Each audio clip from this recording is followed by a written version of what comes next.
নমস্কার and welcome back to say Bangla.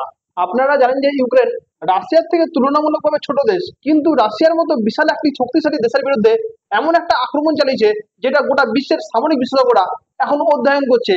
এই আক্রমণের নাম দেওয়া হয়েছিল অপারেশন স্পাইডার ওয়েব। এই অপারেশনের মাধ্যমে ইউক্রেন সস্তা ড্রোন ব্যবহার করে রাশিয়ার বিলিয়ন ডলার নিউক্লিয়ার স্ট্র্যাটেজিক বোম্বারকে ধ্বংস করে দিয়েছে। কিন্তু এটা কিভাবে করলো, কেন করলো এবং কোথায় করলো, এই সবকিছু আমরা জেনে নেবো এই ভিডিওর মাধ্যমে। তাহলে চলুন শুরু করা যাক।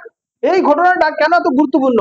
এর কারণ হচ্ছে এটা শুধুমাত্র রাশিয়া এবং ইউক্রেনের যুদ্ধ নয়, এটা আমাদের মতো দেশের জন্য একটা বড় শিক্ষা। ভারতের মতো দেশেও যদি কোনো শত্রু এমন কৌশল ব্যবহার করে তাহলে আমাদের কি করা উচিত, এই ভিডিওর মাধ্যমে আমরা সবকিছু সহজভাবে বুঝে নেবো। তাহলে চলুন শুরু করা যাক। প্রথমে আমরা বুঝে নিই এই ঘটনাটি আসলে কি। সম্প্রতি ইউক্রেন রাশিয়ার গভীর অভ্যন্তরে, মানে হচ্ছে রাশিয়ার সব থেকে দামি সামরিক সম্পদের উপর আক্রমণ চালিয়েছে।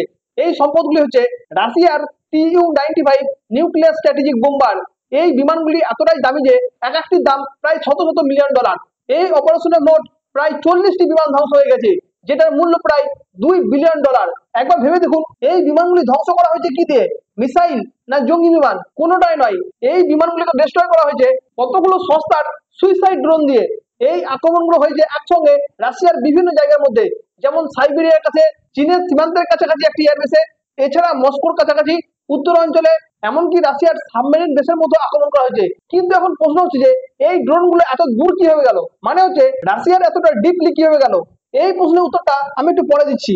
এখন আসা যাক কিভাবে ইউক্রেন এত বড় একটা আক্রমণ করলো। এই পুরো অপারেশনটার নাম দেওয়া হয়েছিল স্পাইডার ওয়েব।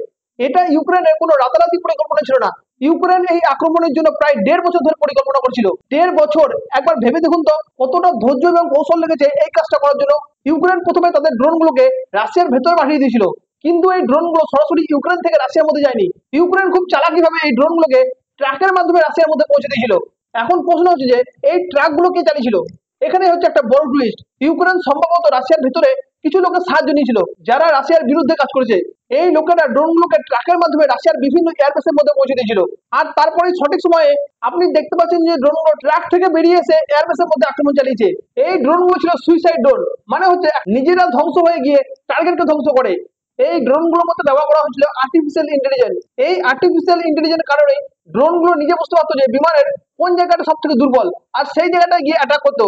ধরুন এই বিমানটির সব থেকে দুর্বল জায়গা হচ্ছে পাখাটা, আর এই পাখার মধ্যে যদি ড্রোনটা অ্যাটাক করে তাহলে এই বিমানটা পুরোপুরি ভাবে ধ্বংস হয়ে যাবে। এই ড্রোনগুলির একটা মজার বিষয় হচ্ছে এরা ভিডিও রেকর্ড করতে পারে। ইউক্রেন সরকার এই আক্রমণের ভিডিও প্রকাশ করেছে, যেখানে দেখা যাচ্ছে যে কিভাবে ড্রোনগুলো রাশিয়ার বিমানের উপর আক্রমণ করেছে। এই ভিডিওগুলো এতটাই অবিশ্বাস্য যে পুরো বিশ্বের মধ্যে ভাইরাল হয়ে গেছে। এখন যদি আমরা দেখি ইউক্রেনের এই অ্যাটাকের ফলে রাশিয়ার কত ক্ষতি হয়েছে। এই আক্রমণের ফলে রাশিয়ার প্রায় 40টি নিউক্লিয়ার স্ট্র্যাটেজিক বোম্ব ধ্বংস হয়ে গেছে। এই বিমানগুলি এতটাই দামি যে পুরো ক্ষতির পরিমাণ প্রায় $2 বিলিয়ন। এছাড়া রাশিয়ার বিভিন্ন এয়ারবেস ক্ষতি হয়ে গেছে। শুধু তাই নয়, রাশিয়ার সাবমেরিন বেস, মস্কোর কাছাকাছি এলাকা, এমনকি সাইবেরিয়ার মতো দূরবর্তী জায়গাতেও এই আক্রমণের শিকার হয়েছে। রাশিয়ার সামরিক ইতিহাসে এটা একটা কালো দিন হিসেবে চিহ্নিত হয়েছে। রাশিয়ার প্রেসিডেন্ট পুতিন জরুরি বৈঠক ডেকেছে।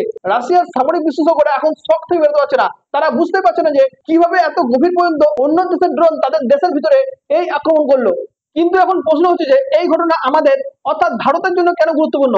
কারণ হচ্ছে এই আক্রমণ আমাদের একটা বড় শিক্ষা দেয়। ধরুন যদি আমাদের কোনো শত্রু দেশ, যেমন পাকিস্তান বা অন্য কোনো দেশ, এই ধরনের কৌশল ব্যবহার করে তাহলে আমাদের কি করা উচিত। এই আক্রমণে দেখা যাচ্ছে যে ইউক্রেন কিন্তু বাইরে থেকে ড্রোন পাঠায়নি, তারা রাশিয়ার ভেতর থেকে আক্রমণ চালিয়েছে।